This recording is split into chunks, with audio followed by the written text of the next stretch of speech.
single day. It was right down right there.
Okay, so we're back. First off, are there any questions from any homework problems? So we're looking at what sections 7.1 through 7.4. Any questions from any homework problems? I'll give you a minute if you're trying to find one, which is fine.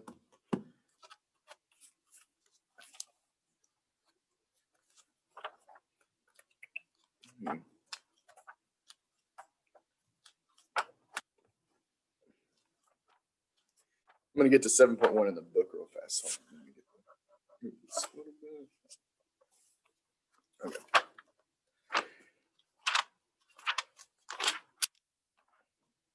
Okay, so I think for this test, I'll tell you, typically students know how to do the basic stuff. Like if we started in 7.1, it's just taking square roots, I believe, or kind of basic roots, really things that have nice it's like a nice root.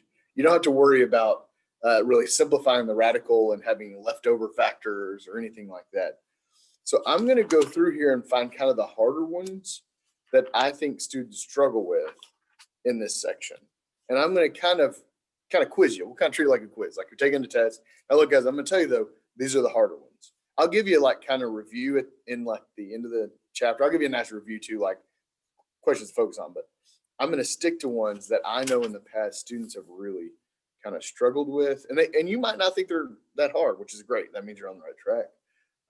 But I want to, and I'll kind of point out why students have struggled with them as we go along. So I'm going to choose them from your homework. So one's like 34. This is on page 516. So these will be from 7.1 homework.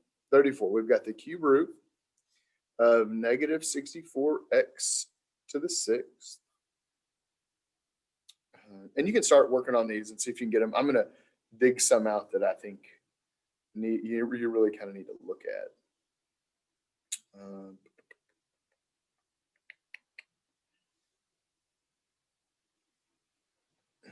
Yeah, let's say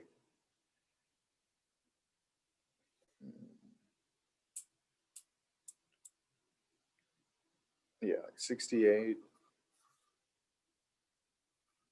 square root of 9, x to the 4th, y to the 6th. You can kind of see these aren't the basic ones from this section, right? I mean, the basic ones are going to be on the test. I'm just really kind of quizzing you on the harder ones. And then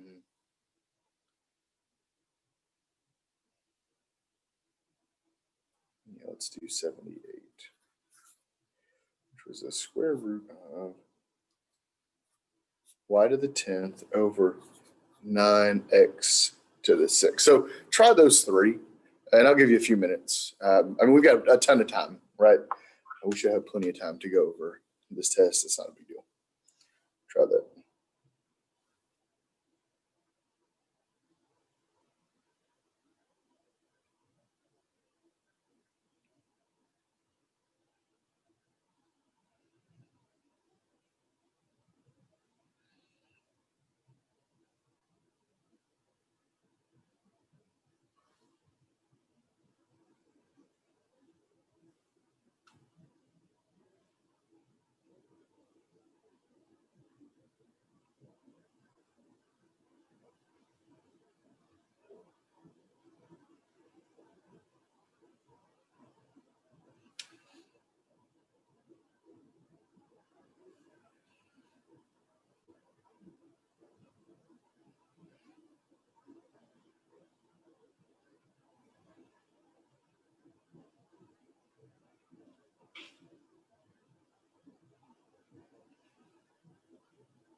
Okay, so I'm gonna keep working if you're working, it's not a big deal.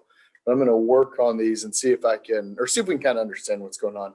I'll try to explain kind of why these are more difficult in the past. I've seen why they're more difficult. First off, we've got a cube root and a negative, that's fine, right? Negative radicand, cube root, not a big deal, we're just gonna keep it.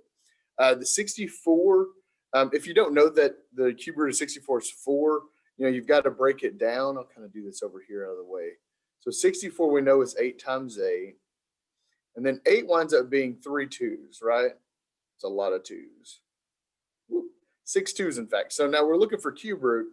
So we got 3 2s here, 3 2s here. That's a 2. I know it's hard to tell. So we can take out 2 2s. Now look, it's negative. So we're going to take out the negative as well. So we get negative 2 times 2. And then we've got the cube root of x to the 6. Now, and I'll tell you, typically it's the variables students struggle with. It's not the numbers. Once you get the pattern of however you like to simplify radicals, with the factor tree, or if you do the other way with the perfect squares and cubes, that's fine. I didn't go over that. I stuck to the factor tree because it's more confusing to teach more than one method. But once you have that down, not a big deal. It's the variable. It's saying, hey, 3 goes into 6 2 times. Now notice there's nothing left over here. There's no leftover factors. There's not like an extra 3 hanging out that can't go on the date, right? And there's the 3 goes into 6 evenly. So we're done. We have to multiply this to be negative 4 x squared, okay? Negative 4x squared. So it's got kind of a lot of moving parts, kind of like the next two, okay? And then same thing. So like for the second one, now look, we're getting a square root. We know the square root of 9, it's 3 times 3, right? So that's just 3. And then again, it's not going to be the 9. It'll be the x's or the y's. So 2 goes into 4 twice, and 2 goes into 6 3 times. But look, there's no radical left over because everything had a perfect square root. All 3 of those parts had a perfect square root. So there's not a radical hanging out in our answer. Okay, it's another issue. Students want to kind of keep the radicals like it's there. It should stay there no matter what. And then on this last one, remember, if we have a square root or any radical of an entire fraction, we have to take the root on top and bottom. Okay, that's the most common mistake for this one. And again, remember, it's a 2 here. 2 goes into 10 5 times, right? The square root of 9 we did up here already. That's just 3. And the square root of x is 6. Hey, we did that up there. We did it here, I guess. That's just x cubed. Notice there's no radical. In 7.1 questions, there's not going to be a radical. Okay. And now I don't believe, on this test, and I don't think it's been like this at all. You might let me know. I think it's pretty random. The orders have been random, and it's not because of me. It's the software I use that puts it into the question, like it randomizes it. So if it is random, I promise it's not me. I don't mean to make it random. If we were taking regular paper tests, it would be in order. But that's just the way the software works. Okay, guys, any questions? Any questions on the Zoom in the background? Oh, I need to go over one thing. Pause real fast. And it wasn't this class up front. If you can message me like privately, like in chat, but you need to understand in the classroom, I have this screen up on the whiteboard. So if you message me something privately in chat, everyone in the classroom can see it.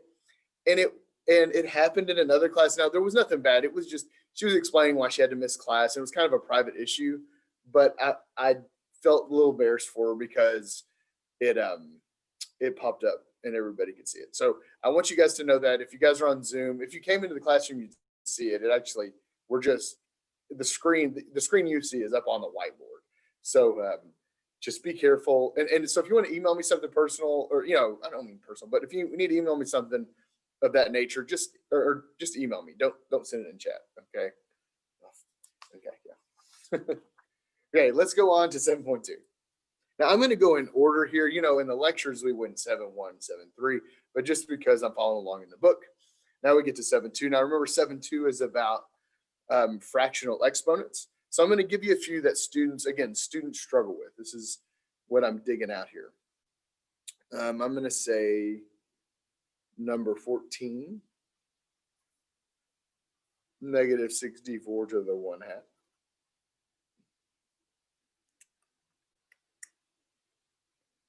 Number 32. Negative 8 to the negative 4/3. And then let's do one that I know is kind of what I chose for the test. Yeah, like 48. 48, we've got an x to the 3/4 divided by x to the 1/8. Now, I'm going to tell you, there's ones like these on the test, but I remember specifically putting one like that on it. So try those three. I'll give you a little bit of time. Try those three. And then we'll go over them.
Okay, let's talk about these. Keep working. Let's talk about these. So negative 64 to the 1/2. Now, I will say the question says use radical notation to rewrite each expression and then simplify if possible. So I'm gonna do that. You don't necessarily have to, but I'm gonna do that. Now you have to be careful here because this negative is not being raised to the 1/2. We talked about that in the lecture yesterday.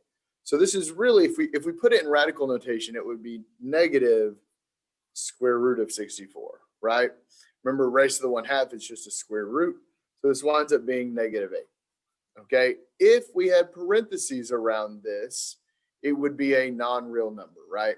Remember, if we have parentheses, you can't take the square root of a negative number. So it would be non-real. But for this one, we wind up with negative 8. That's why it winds up being kind of tricky. The negative makes it a little tricky. We have to understand that it's outside of the radical. It's outside. It's not being raised to the 1/2. This one's tricky because we've got to remember, actually the last two are tricky because we have to remember exponential rules. So the first thing, before you get started here, you've got to put this in the denominator. So 1 over negative 8 raised to now the positive 4/3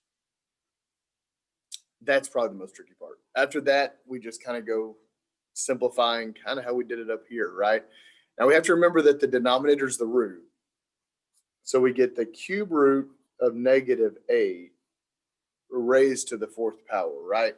Remember, this was going from, if we had a fraction with the numerator, then that numerator could either go on the outside or it could go on the inside. I like it on the outside if we're dealing with numbers, okay? And we know the cube root of -8. 8 is 2 times 2 times 2. So the cube root of -8 would be -2. Okay? And then 2 to the 4th power is 16. So we're raising it to an even power so it turns positive. So you wind up with 1 over 16. Okay? 1 over 16, let's kind of run out of room there, right? Okay. And then lastly, we have the same base. So then we're going to subtract the top minus the bottom, right?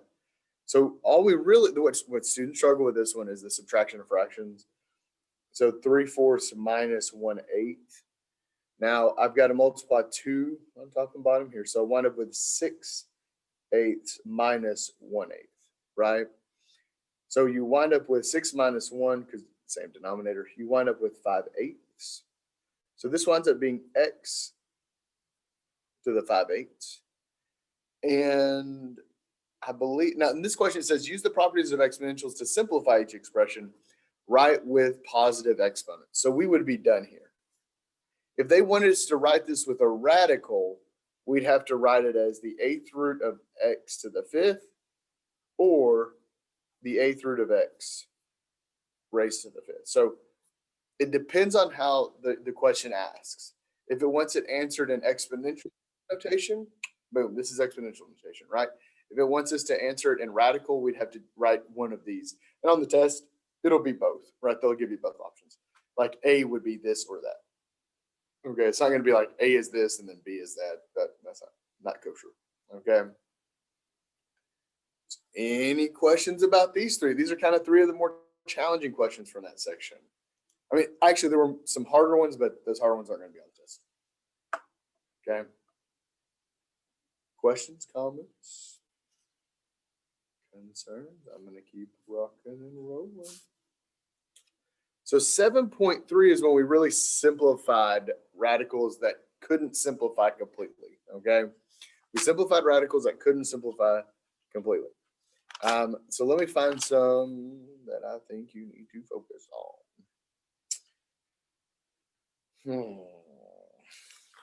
I might add more than just this page. I might do a few of these.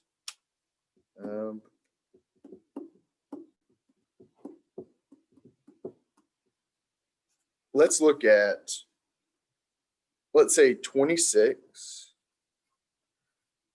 And so I believe all these questions are just going to say simplify. Yeah, I mean, this one says use the quotient rule and simplify, but in the end, it's just simplifying. So we've got the square root of y squared z over 225.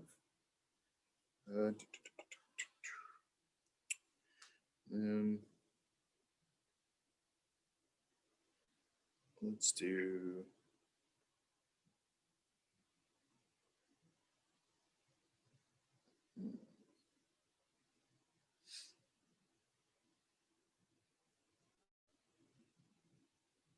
let's do hold on here. I'm going to choose an odd one. I know you can do the odd ones already, but I like this odd one. Actually, hold on, guys. I'm sorry. Let me see if I can find one that I like. Let's do 49. It's a 5th root of -32 x to the 10th y. And then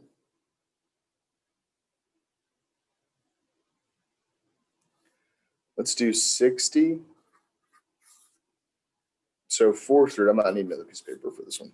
4th root of 162 x to the 7th y to the 20th. So try those three. And again, these are the more difficult ones from this section. I'm not giving you the easy ones. But if we do these, we can do really kind of the rest. I've got it like the last, I'm going to do more from this section, but let's do these first and then I'll get to the other few.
Okay, I'm going to start on the, it's okay if you haven't got through all three of these, but I'm going to just start on the top one. Again, that square root, I've got to do the top and bottom. That's going to be the common kind of mistake, is not going to top and bottom. So if I look at the top, now I'm doing a square root, 2 goes into 2 once. So I can take the y out, but this z has to stay put. Now 2 doesn't go into 1. So it has to stay underneath the radical, okay? The z stays underneath the radical. That's kind of the common mistake. Now 225, it might have a nice square root. Let's see. I'm going to kind of go over here and break down 225. I know it's divisible by 5. I'm going to be lazy here. Ooh. 225 divided by 5 is 45, which is divisible by 5, right? 9 times 5. So I can take out a 5. And then we got 3 times 3. Oh, yeah, this is going to be a nice square root, right? Because we're looking for pairs. We got a pair of 3s and a pair of 5s. So this comes out as 3 times 5. Ah, it's 15 squared. So we get y square root of z over 15. Okay? That's not the easiest one. There's a lot of parts on that one. Okay? Not the easiest one. Now, look, you could have popped that in your calculator and it would have just popped out 15 for you. And that's fine. Okay? That is A-okay. So let's look at the next one. So we've got negative. That's a red flag for me, but it's a 5th root. So it's okay. It's an odd root, negative, not a big deal. We've got to take the negative out. But then we got 10. Okay, so we're fine. So let's start with this 32. 32 is going to be a lot of 2's. So 16 times 2, 8 times 2. And I know 8 is 3 2's, right? Now we're doing a 5th root. Hey, check that out. There's 5 2's. So I can take out a 2. Now, it's going to be negative because of the negative. So this is going to be negative 2 on the outside. And it's a perfect 5th root. So I don't have to worry about leaving a number under the radical. Let's look at this x to the 10th. So 5 goes into 10 2 times perfectly, right? So there's not going to be x in the denominator or in the radical. Again, 5 doesn't go into 1. So that y is going to stay put. So we've got the 5th root of y. So notice on these, what's different is we're going to have these radicals left over compared to 7.1 because they're not going to have perfect roots, right? These just aren't perfect roots. Okay, so let's look at this denominator, or not denominator, the last one. This is number 60. The 4th root of 162 of x to the 7th, y to the 20th. 162 I'm going to break down up here, which I think is 81 times 2. Remember, 81 was a bunch of 3s. 9 times 9 times 3. Okay, so we got the 2. Now, going for a 4th root, we have 4 4s, but we've got this 2 left over. So I've got to take the 3 out, but I'm going to leave the 2. So I'm going to make a little gap here because it looks like I'm going to bring out x's and y's as well. So I'm going to bring out x, I'm going to bring out a y, and I'll have a 4th root. I have to clean it up. It's fine. But I know I'm going to have a 2 underneath the radical, right? There's 4 3s. It comes out. 1, 2, got to stay put. Okay. X to the 7th. Well, how many times does 4 go into 7? 1 time. So I've got 1x I can take out, but it has a remainder, right? 4 goes into 7 1 time, but then we have a remainder of 3. So that x cubed's got to stay underneath. But 4 goes evenly into 20. Okay, I'm not going to have anything left under here. We're done underneath the radical because 4 goes evenly into 20. So 4 goes into 25 times. So it's a y to the 5th. So I'm going to kind of clean this up. It really looks like this. 3x y to the 5th, 4th root of 2x cubed. Okay? And that would be my solution. Really simplification. That's what we're doing here. We're not solving. We'll get to solving radicals. That's like 7.6 or something like that. But that's going to be on the next test. Okay? And it turns out to be pretty easy. This is the hard stuff. Okay? And you notice if you did 7.4 homework, the hard stuff was simplifying. It wasn't adding or subtracting radicals. It was simplifying. Okay? Any questions? I'm going to park it here for a second. Any questions about these 3? And again, these are 3 of the harder ones. You're going to get some basic ones from this section. These are the hard ones that I'm going over. I'm going to pull out another one from 7.3 that I think you should focus on. And it has to do with the square roots. Hold on. Nah, never mind. Let's go on to 7.4. We're good. I lied. So 7.4 was on adding and subtracting, right? We had to add or subtract radicals. I'm going to find some in the book that are a little more challenging. Let's look at number 6. Number 6 says 4 square root of 32 minus the square root of 18 plus 2 square root of 128. That's a good one. And then we'll do, let's say one with a variable. Let's say 27. Let's do 28 because 27th in the back of the book. So let's do 28. 3 square root of 8 x squared y squared. Oh, that's y cubed, actually. So x squared y cubed minus 2x square root of 32y cubed. So try those two. Those are good adding and subtracting. Then we'll do a few multiplying. So try those two. This is the adding and subtracting radical from 7.4.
Okay, let's try these. So look, the way these are written, there's no way we can add them together, right? We have to simplify them completely to see if we can. 32 is what? 8 times 4?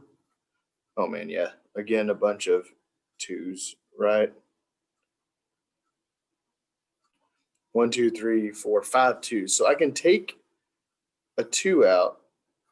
Wait, hold on. That's a coefficient of 4. Ooh, it's a square root. Okay. Sorry that messed you up there, but it's a square root. So I've got to take pairs of twos out. So I can take 2 pairs of twos out. So really that first term becomes 4 times 2 times 2. Those are the 2 twos I took out.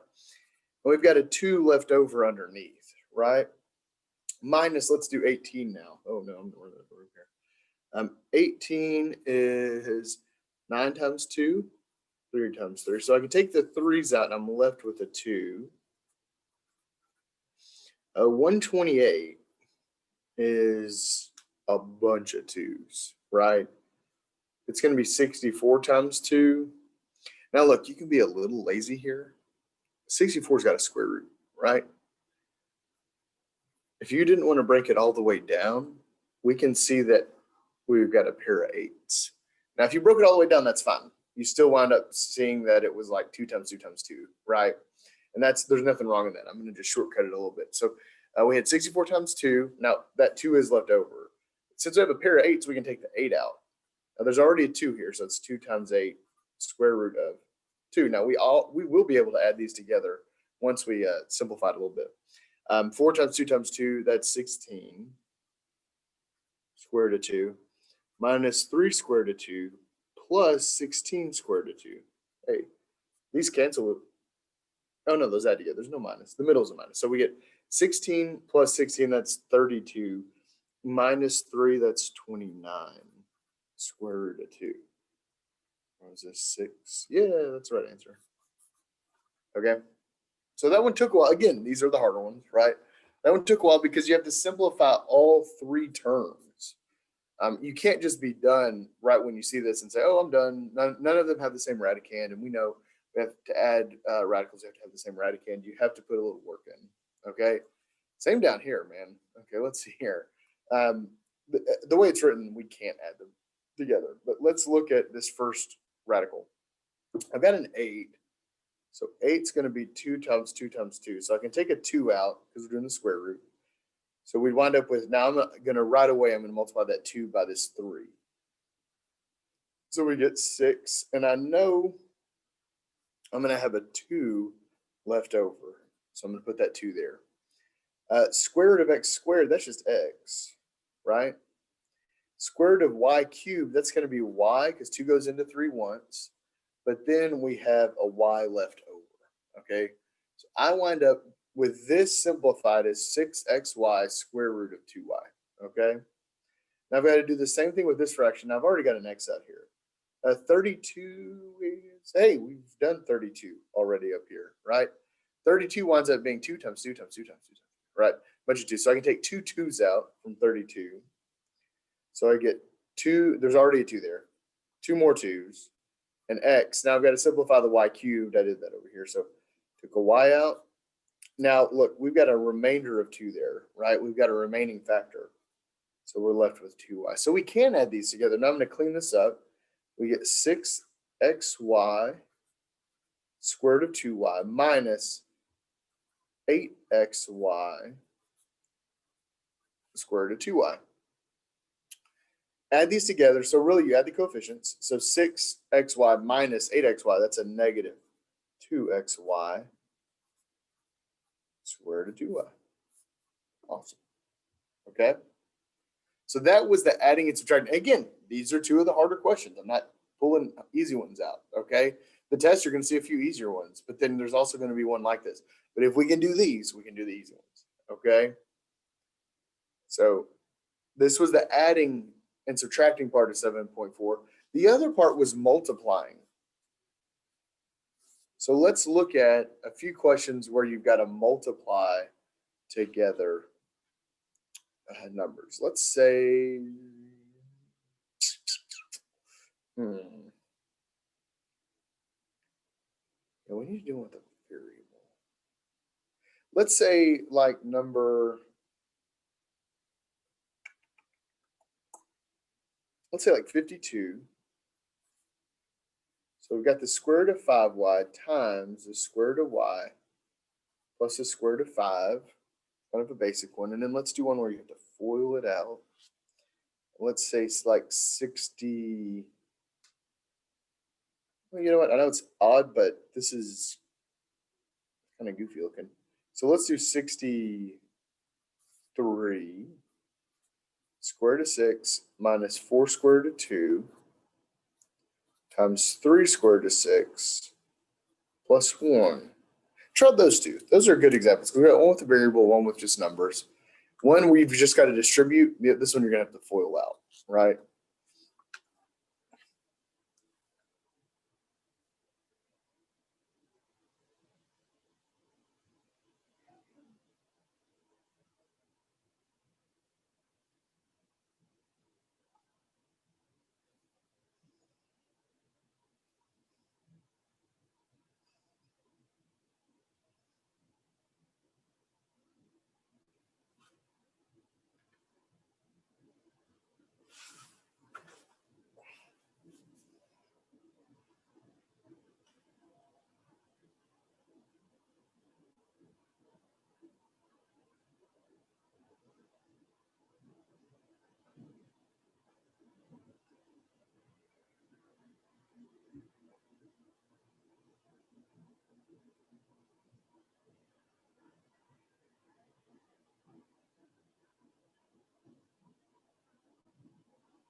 Okay, see if we can do this.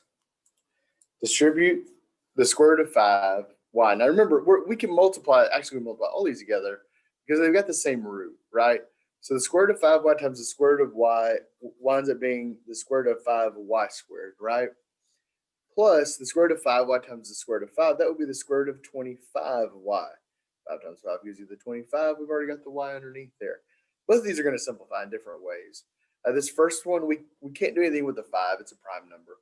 But the square root of y squared is just y, so we can take it out, right? The second one, we can take the square root of 25, so it can come out. And we're left with the y underneath. So, and these don't add together, right? You've got a 5 and you got a y as a radicand. So they won't add together. So we're done, okay?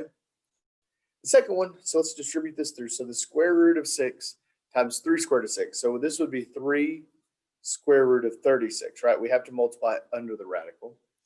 Anything times 1 is just itself, so the square root of 6. Underneath, we'd have negative 12, right? Negative 4 times 3 times the square root of 12. And then lastly, anything times itself is itself, okay? And then we've got to break down, actually, I think 2 of these are definitely going to simplify, right? So we look at the square root of 36 is just 6. So I'm going to be a little lazy and say, hey, this is just 6.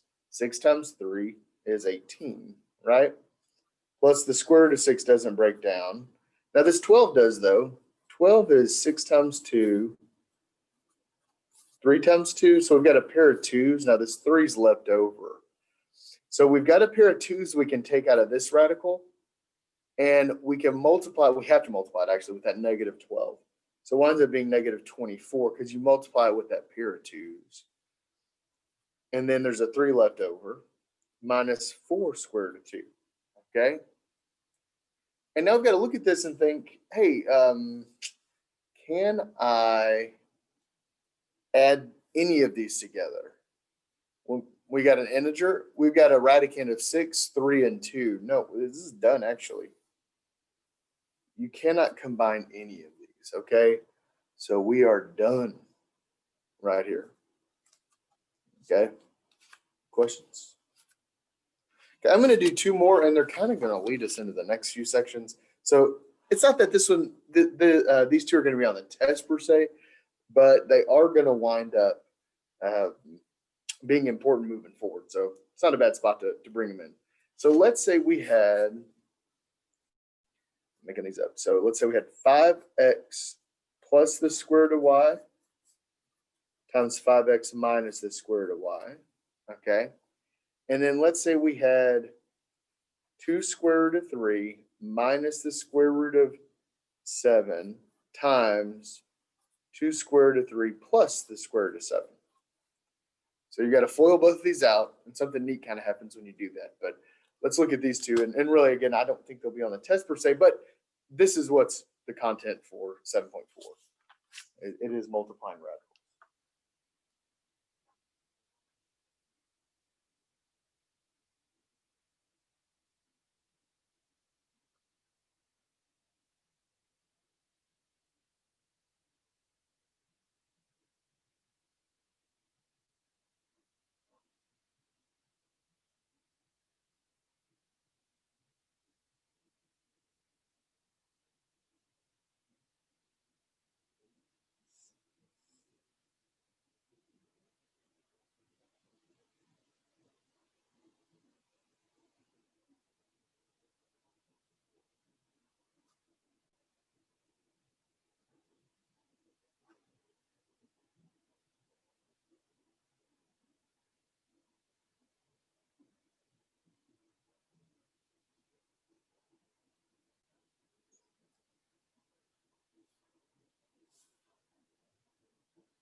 Let's try this.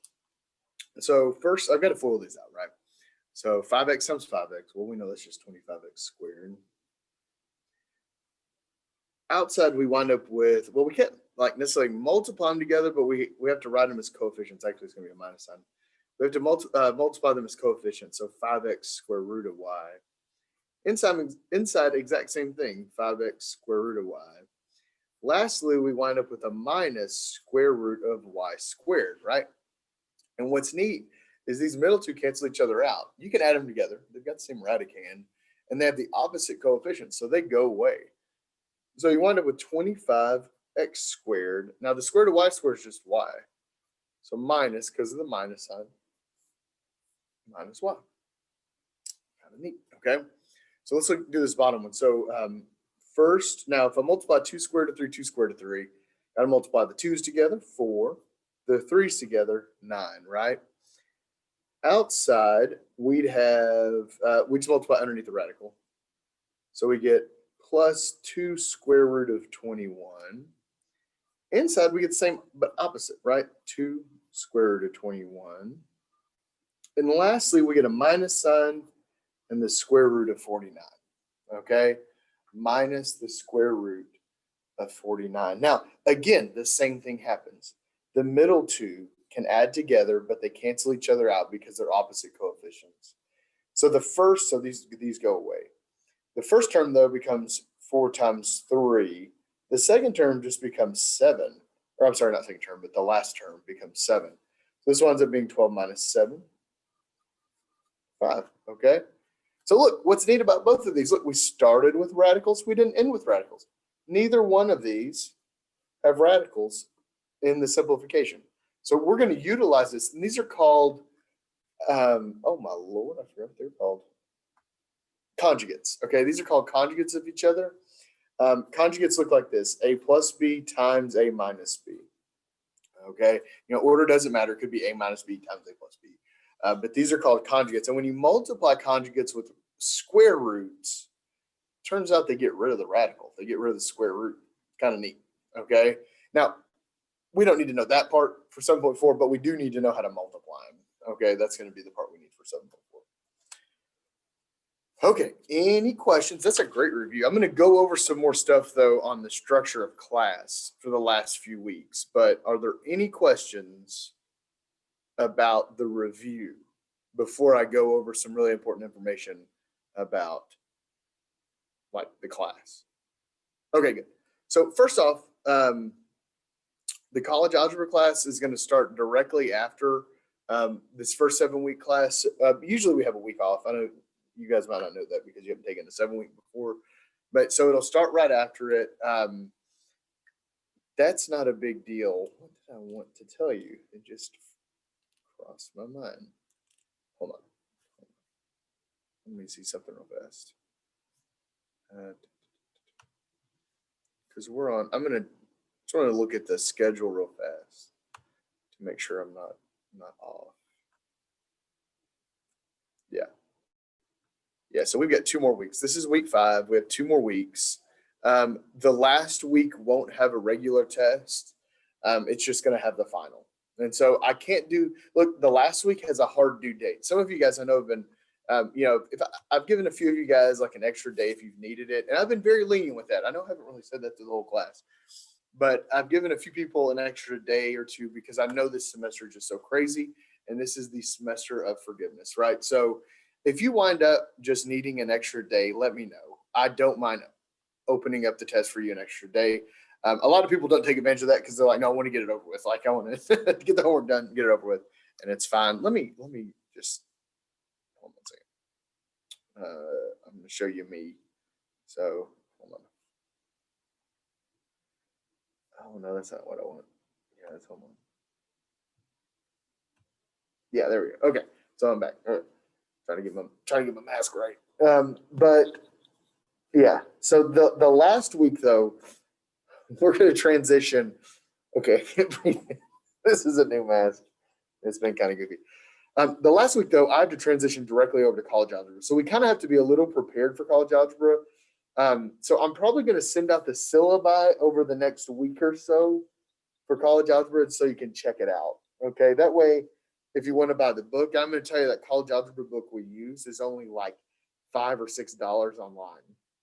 So go on YouTube or go on Amazon, go on whatever, buy it there. It's really, really cheap because it's like an edition or two old, kind of like our book is an edition or two old. So we kept it that way to keep it kind of cheap. The other thing is that look, if if you wind up not being able to pass this class, if you fail this first 7 week class, I want you to know you're not dead in the woods here. We offer a second 7 week developmental two that I would suggest you roll directly into, and it's at 8 o'clock as well.